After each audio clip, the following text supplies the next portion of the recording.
Hello everyone, it's me again. My name is Balkan. I'm 8 years old. Today I'm gonna read chapter 8. Snape's victorious. Are you ready? Let's go. So let's see how when it starts.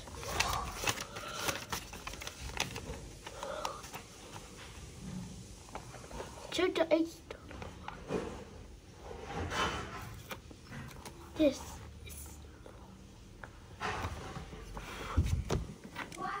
Snape victorious. I could not make a muscle. With a 3 minutes invisibility cloak, feeling the blood from his nose flow.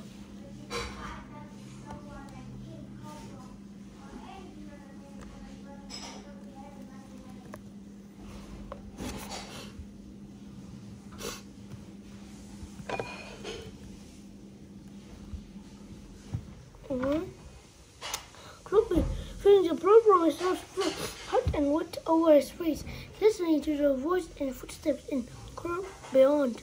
His immediate thought was that someone surely would check the compartment before the train disappeared him. But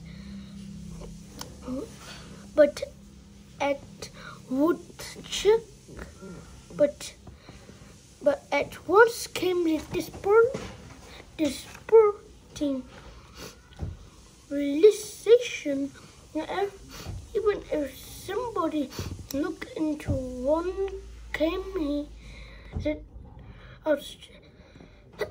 look into the compartment, he would be neither seen nor hear. His best hope was that someone else could walk in and step on him. Harry had never hated him out for more than as he hated Sarah. Like an absurd turtle on his back, blood dripping sickeningly into his open mouth. What a stupid situation to land himself in. Now the last few footsteps are dying away. Alan was shuffling when the last few footsteps were dying away. Shuffling down the platform outside, he could hear the scraping of trunks and the loud babble of talk. Hermione would think that he had left the train without them. Once they arrived at Hogwarts and took their place in the great hall, looked down up and then the Gryffindor table a few times and finally realized he was not there. He, no doubt, would be halfway back to London. They tried to make a sound on the ground, but it was possible. Then he remembered that some reason that the monk could perform spells without speaking, so he tried to summon his wand, which had fallen out of his hand. Then the word Accio wand, Accio wand, over and over again in the sand, but nothing happened.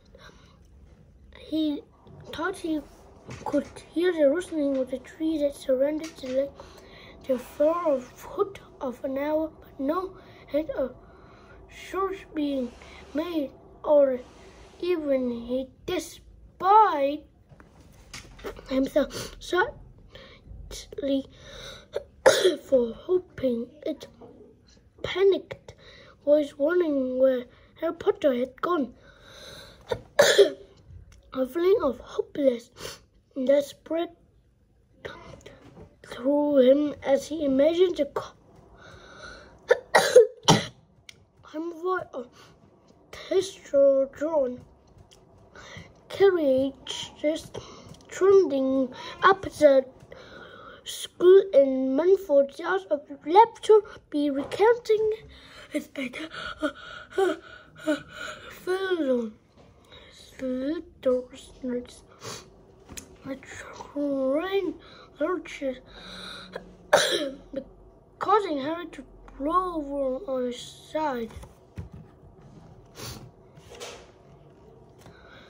He was able to push himself into was while sitting position hastily wiped the blood off his bruised face with the back of his hand and raised his head.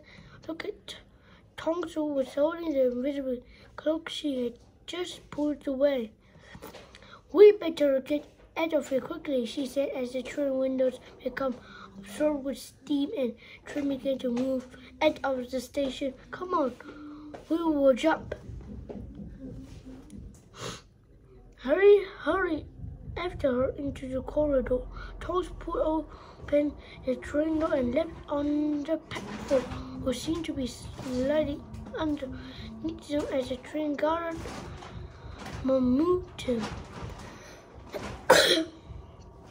Harry followed her, staggered a little on landing, then straightened up in time to see the gleaming car steam engine pickup seats round the corner and disappeared from view.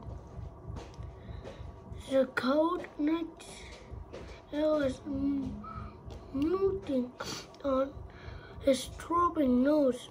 Tonks was looking at him. He felt angry and embarrassed that he had been discovered in such a ridiculous position.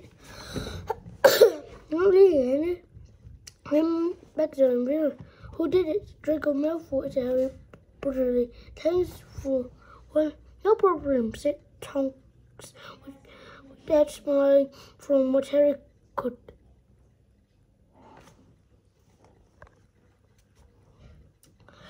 From what Harry could see in the darkness was mousy hair and miserable looking as her at the burrow. "I can fix your nose if you stand still."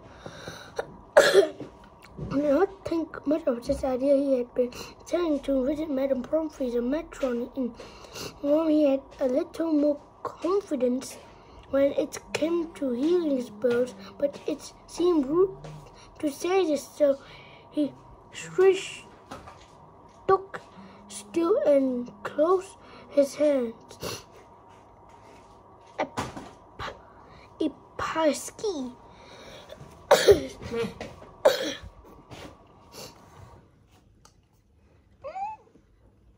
Nước tía tô. Nước tía ăn sống thôi, không phải đấy đâu, không có đắng. Nhanh đi con. Thuốc ho. No. Quickly. No. Cái này kết hợp với nhau nó mới khỏi cảm được, nó mới hết ho. Nhanh không tí nó ngủ ho cả đêm.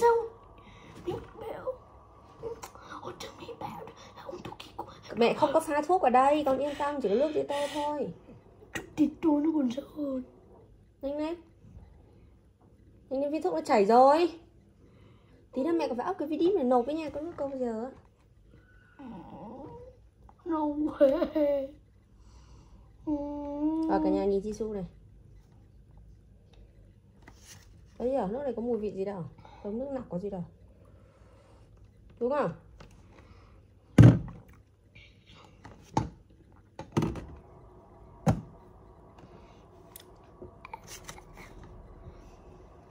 It's over me.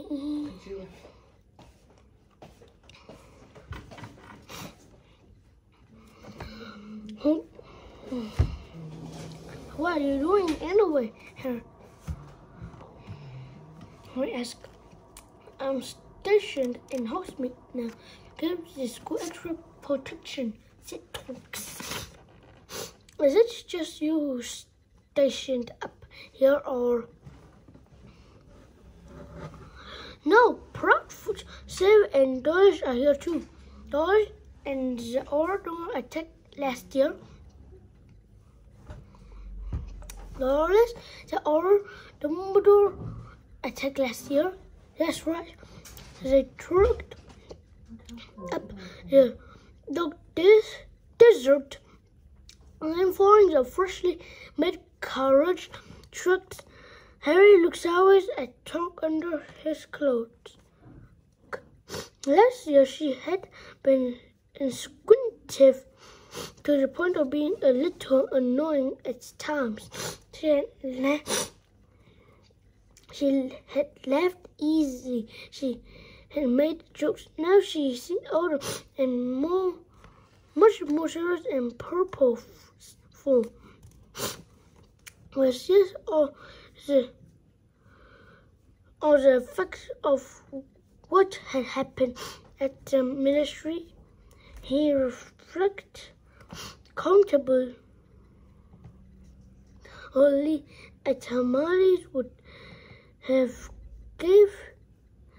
He says, consoling but serious to her, that it hadn't been her fault at all, but he could bring himself to do it.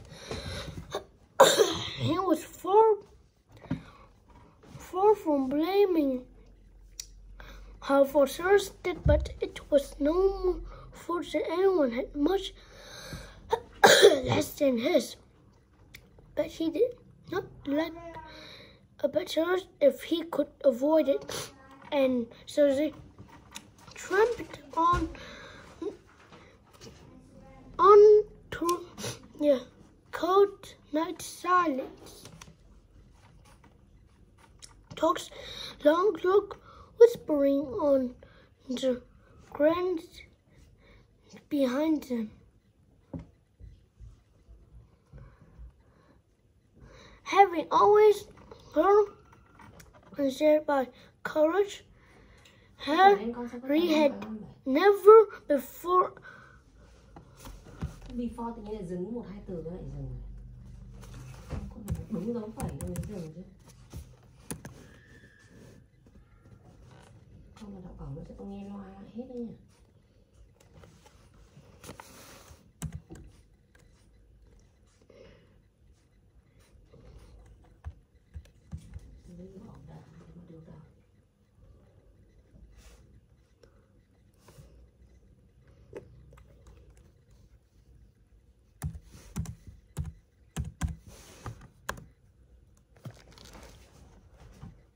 Appreciate, appreciate. Appreciate, appreciate. Appreciate.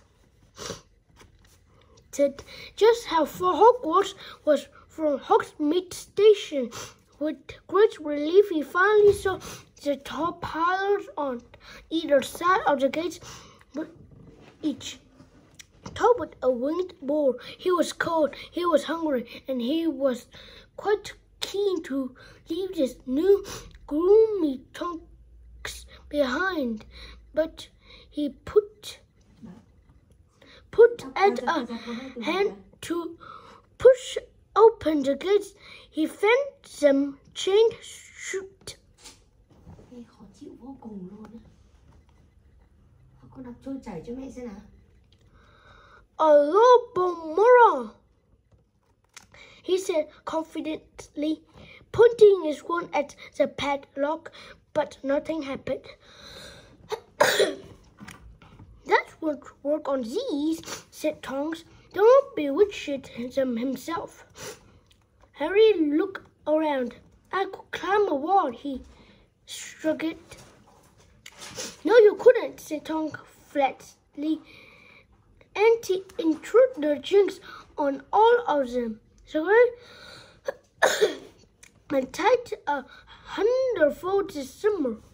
Well then, said Harry, starting to feel annoyed at her lack of helpfulness. But I suppose I just have to sleep out here and wait for morning.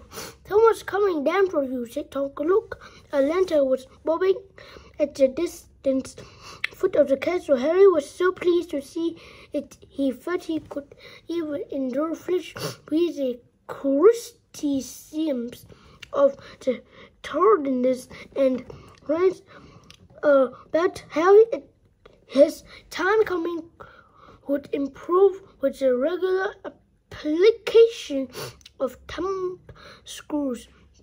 It was not until the glowing yellow light was 10 feet away from them and Harry had put off his invisible cloak so that he could be seen, that he recognized with a rush of polluting the uplit nose and long, black, greasy hair of several snakes. Whoa, sneers Snape, taking at his wand and tapping the padlock. Once the chain snapped backwards and the gates creaked open. None of you turn up, Potter. Although you have evidence decides that the wearing of school robes would detract from the appearance. I couldn't change. I didn't have mine. Harry began, but Snape cut across him. There is no need to wait, Nymphadora. Potter is quite safe in my hand. I meant Hagrid to get the message, said Tonks, frowning. Hagrid was late for the start of the term feast, just like Potter here, so I took it instead. And incidentally, said Snape, standing back to allow Harry to pass him, I was so interested to see your new patroness. He shut the gate in her face with a loud clang and tapped the chains with his wand again, so that they slithered clinking back into the place. I think you were better off with the old one, said Snape, the malice in his voice unmistakable. The new one looked weak. As Snape swung the lantern about Harry saw fleetingly a look of shock and anger on Tom's face. Then she was covered in darkness once more. Good night, Harry called to her over his shoulder as he began to walk up to the school with Snape. Thanks for everything. See you, Harry.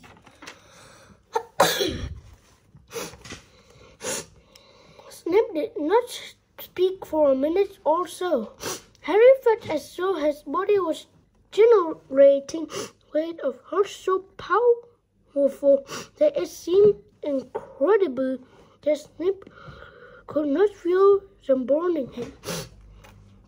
He had loved Snape from the first encounter, but Snape had placed himself for an ever and irrevocably beyond the possibility of Harry's forgiveness by his attitude towards Sirius. Đọc từ từ thôi, ai biểu có đọc nhanh này.